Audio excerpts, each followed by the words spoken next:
Oh, here you are. This is the Talks with Sri Ramana Maharshi satsang, a time to listen, reflect, and deeply meditate. Know yourself and be always free and at peace. Hello, welcome. I'm Richard Clarke, hosting this satsang. I'm reviewing and commenting on talks recorded in the book Talks with Sri Ramana Maharshi. I'm not a teacher or a guru. I'm just a seeker like you, sharing what we love. Now to talks. We are continuing with talk number 13.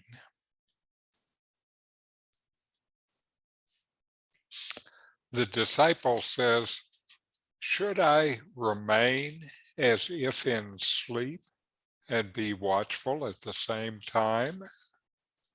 Maharshi says, yes. Watchfulness is the waking state. Therefore, the state will not be one of sleep, but sleepless sleep. If you go the way of your thoughts, you'll be carried away by them, and you will find yourself in an endless maze. Disciple, so then I must go back tracing the source of thoughts. Maharshi, quite so. In that way, the thoughts will disappear and the self alone will remain. In fact, there is no inside or outside for the self. They are also projections of the ego. The self is pure and absolute. Disciple, it is understood intellectually only. Isn't intellect a help for realization? Maharshi, yes, up to a certain stage. Even so, realize that the self transcends the intellect.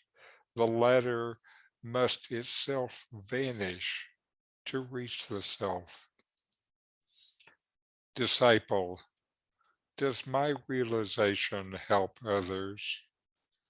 Maharshi, yes, certainly. It is the best help possible, but there are no others to be helped. For a realized being sees the self just like a goldsmith estimating the gold in various jewels. When you identify yourself with the body, then only the forms and shapes are there. But when you transcend your body, the others disappear along with your body consciousness. Disciple, is it so with plants and trees, etc.? Maharshi, do they exist at all apart from the self? Find it out. You think that you see them. The thought is projected out from yourself. Find out where from it rises. Thoughts will cease to rise, and the self alone will remain. Disciple, I understand theoretically, but they are still there. Maharshi, yes, it's like a cinema show. There's the light on the screen and the shadows flitting across impress the audience as the enactment of some piece. Similarly, also will it be if in the same play an audience also is shown. The seer, the seen, then will only be on the screen. Apply it to yourself. You are the screen. The self has created the ego. The ego has its accretion of thoughts which are displayed as the world, the trees, the plants, etc., of which you are asking. In reality, all these are nothing but the self. If you see the self, the same will be found to be all, everywhere and always. Nothing but the self exists. Disciple, yes, I still understand only theoretically, yet the answers are simple and beautiful and convincing. Maharshi, even the thought I do not realize is a hindrance. In fact, the self alone is.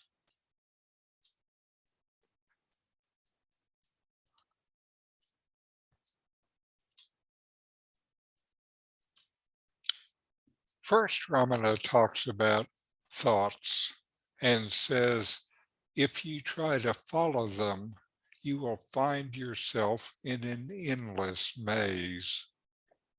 So, following thoughts, paying attention to thoughts, even your best and highest thoughts, really leads you nowhere. The solution he presents is key to his teaching. He says instead, we should trace the thought to its source. What is the source of your thoughts? They may start with sense impressions or memories of sense impressions. These are modified by your habits and conditioning. If we think that happiness is involved, the thought becomes desire. This is all the result of the ego and the view of yourself as a separate individual. If you trace the thoughts back even further, you will see that without the conscious awareness that you are, then the thoughts would be dead and lifeless. They would be unknown and have no influence. And while you are looking at your thoughts, they're like an onion with layer built upon layer. Each layer can be removed to see the deeper one.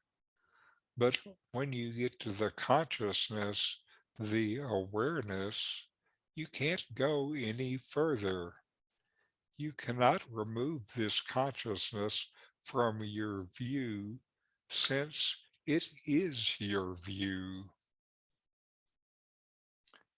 Next, Ramana is asked about using the mind, the intellect, in spiritual practice. He replies, yes, up to a certain stage. Even so, realize that the self transcends the intellect. You can use the mind to listen to or read these teachings and then to reflect on them and compare what is said to your own experience. This can identify areas where you need further investigation, where your experience does not match what is said. You can ask yourself what ideas and identifications that you hold that makes your experience different. This adds real power to your inquiry, but it still is just preparation for the inquiry. The inquiry is more experiential than mental. You cannot use the mind to reach past the mind into your own depths. The mind is known. You need to know the knower. The only way to do this is to be the knower. This is not mental, but a matter of direct experience. Then Ramana is asked, does my realization help others? Ramana responds, saying basically, what, what others? There is only the self, and you are that. Knowing this as your direct experience is the object of all this spiritual practice. Finally, Ramana compares the mind to a movie picture show. The mind creates its version of things, which we take as reality until we learn to question it. This is the version of reality that we call daily life. We seem bound by all these thoughts. We even think, I have to stop these thoughts. But that is just another thought. We can't move past thoughts by thinking about them. Ramana says, in reality, all these are nothing but the self. In knowing this, we move past thought and realize for ourselves that nothing other than the self exists. This means there are no separate identities, no separate worlds, no others, no differences of any kind. The mind works by identifying differences, and no differences, then it has no role anymore and just fades into the background. I have to say, hooray for that. Now we will listen to my teacher, Nome, with a discourse, not what you think.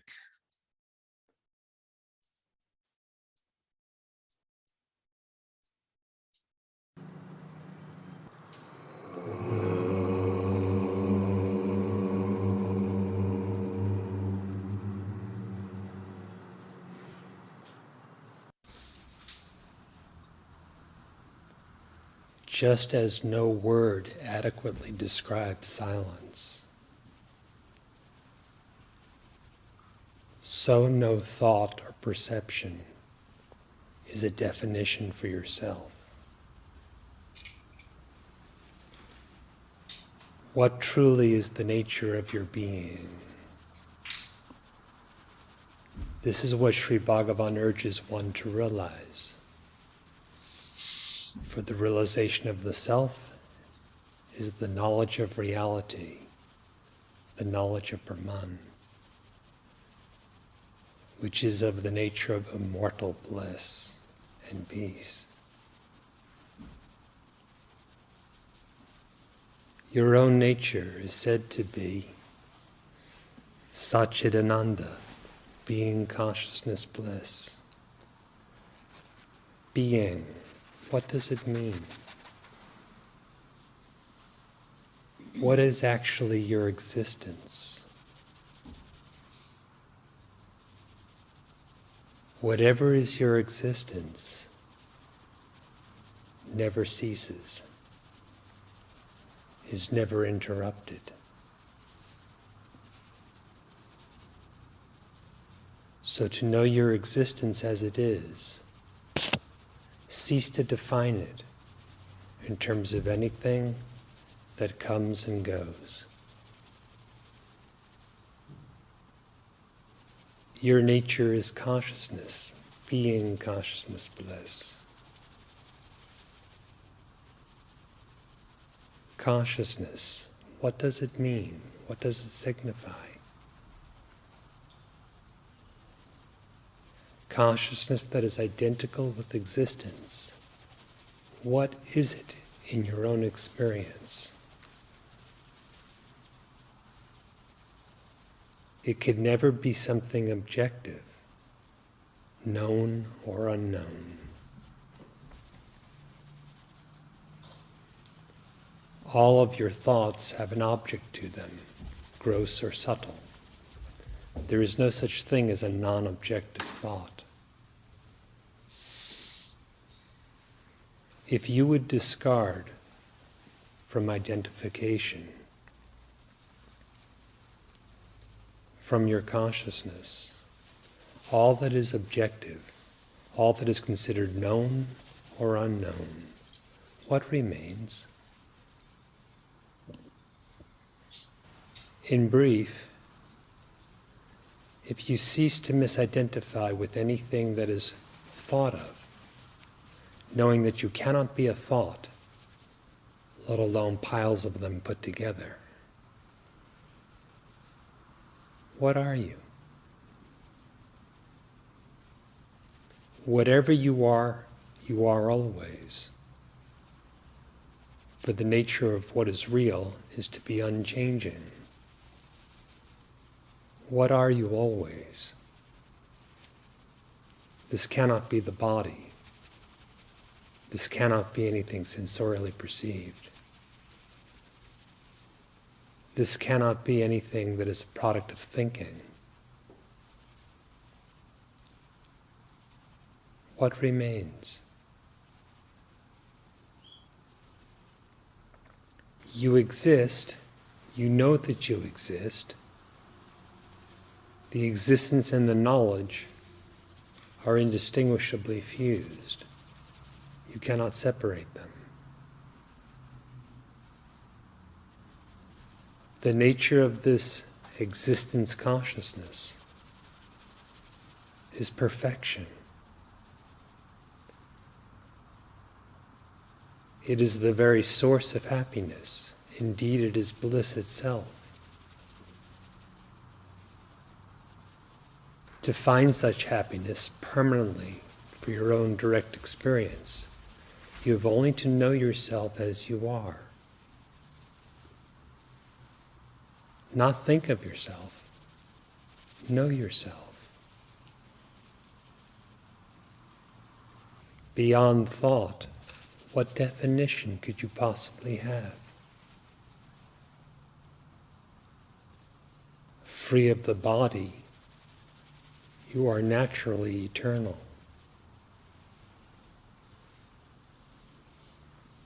Free of the false sense of individuality or an ego, which is merely a supposition, you are innately infinite.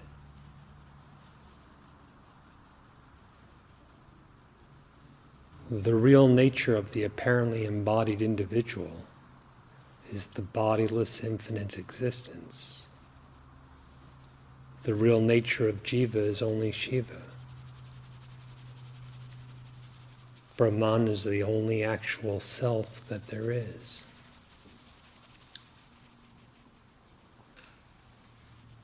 If this unborn, imperishable, undifferentiated, infinite being, consciousness, bliss is your experience, your only experience, then what can be said of it?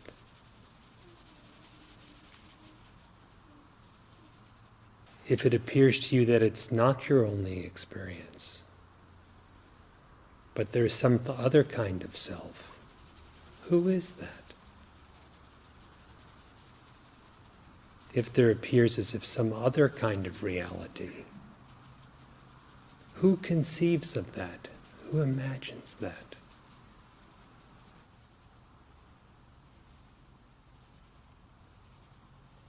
The undifferentiated reality of the self is the substance of Sri Bhagavan's teaching. If we think of his teaching as a set of ideas, perhaps very lofty ideas, or very clear ideas, that's not quite it. Your very being is the truth that is revealed. Your own existence, your own consciousness is the teaching, is the knowledge. As long as there is a conception of I in this, the truth of this is not clearly apprehended. To gain that clarity, to gain that depth, inquire. The means and the end must necessarily be of the same nature. If the means for self-knowledge are self-inquiry, the inquiry must be of the very same nature as the knowledge that is realized. Self-inquiry is the instruction he has given. What is the inquiry? It is not mere sensation, and it is certainly not thought or thinking of any kind. The knowledge that you presently have, that you are, should know what that are, or you, is. That is the inquiry. It is formless, yet precise. It is entirely interior, of a non-objective nature, and alone has the capacity to eliminate all delusion, even the idea that there is a deluded one.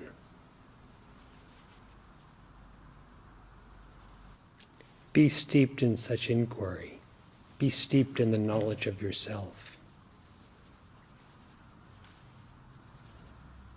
Become so absorbed in this true knowledge of your innate being, consciousness, bliss,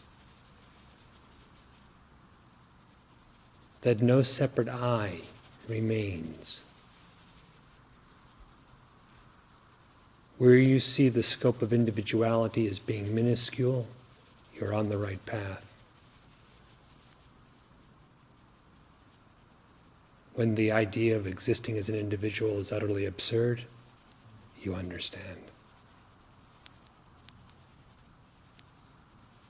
Inquire within yourself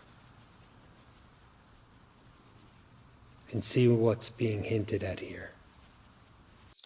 And now we'll take a few minutes to inquire.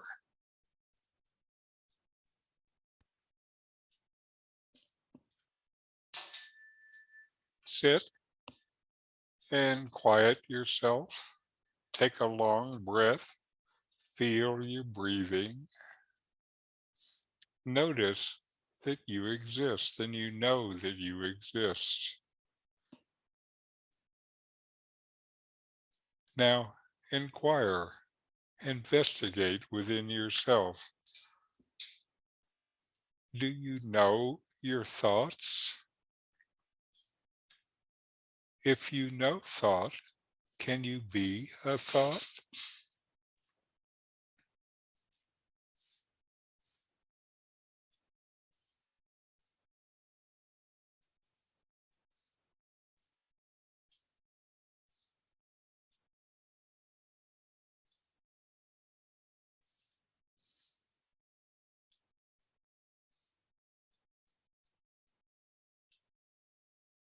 Do you know your idea of yourself, your ego?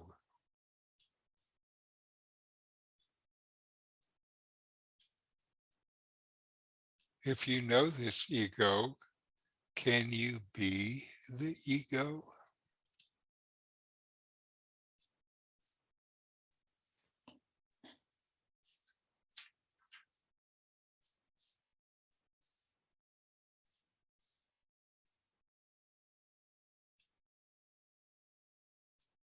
Who am I? What is the nature of my existence?